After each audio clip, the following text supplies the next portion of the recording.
The poem I'm reading is number 33, Inscription About a Wooden Building. A building doesn't have to be tall. If it has windows, it will be bright. Island is not far, Angel Island. Alas, this wooden building disrupts my traveling schedule. Paint on the four walls are green, and green is the grass which surrounds. It is noisy because of the many country folk, and there are watchmen guarding during the night. To exert influence, one can use a square-holed elder brother. There are children who disturb the ears. But there are no incoherent sounds that cause fatigue. I gaze to the south at the hospital and look to the west at the army camp. This author says, "What happiness is there in this?" Good afternoon. I want to thank the Angel Island Immigration Station Foundation for the tremendous work that all of you have done. I know raising tens of millions of dollars to make sure that we can commemorate those who traveled before us, the immigrants who made it possible for all of us to be here and to establish a community here in the Bay Area. The poem I'm reading is entitled A Poem by One Named Shu from Shangsan, Consoling Himself. Over 100 poems are on the walls. Looking at them, they are all pining at the delayed progress. What can one sad person say to another? Unfortunate travelers everywhere wish to commiserate.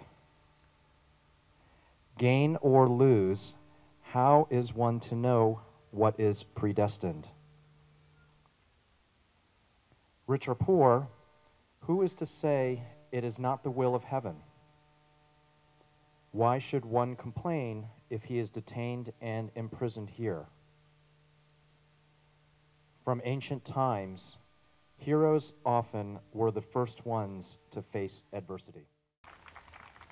Thank you to Eddie Wong and everyone from the Immigration Station Foundation, and with great respect to all the community leaders that are here today.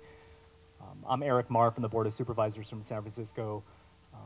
I don't know about you, but I also feel very strongly the spirits of our ancestors that are here, from my grandparents to my father, that were detained and imprisoned here at Angel Island. And I feel that the east wind is very strong with us today. My poem is number 25. I have infinite feelings that the ocean has changed into a mulberry grove. My body is detained in this building. I cannot fly from this grassy hill. Green waters block the hero. Impetuously, I threw away my writing brush. My efforts have all been in vain. It is up to me to answer carefully. I have no words to murmur against the east wind. Thank you. Thank you, Addy. This is truly a humble experience for me. As a recent immigrant that came from Taiwan, and as the first Chinese American that ever got elected to the city of San Jose since 1887, to visit Angel Island with my wife Daisy Chu, really is truly a very humble experience for me.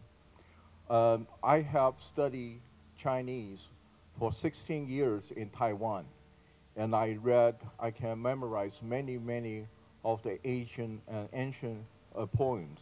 But I just got this one from Addy. I look at it, I say, wow, this is a very well written poem. I know many of you may not speak Chinese, but I would like to read it in Chinese and see if you can catch the tone of the poem. And after that, I would try to translate it in English. The poem reads, 度量狭浅，交友无益；玉凭骄傲，虽富无益；做事乖张，聪明无益；洞达人情，皆由学问；深明细物，极为经纶。By reading at the poem, by looking at the poem, I think this one is an older people trying to teach the younger people how to be a better person. So I don't know if you can catch it when I was reading it. It's like older people teaching the younger younger people. But what it translates is it's useless to become friends with those of narrow mind. it is useless to have wealth if one disdains the poor.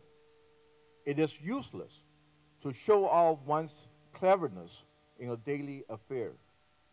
Understanding human nature all comes from learning. Attention to detail leads one to the proper way. So that was the teaching of this poem. Thank you very much.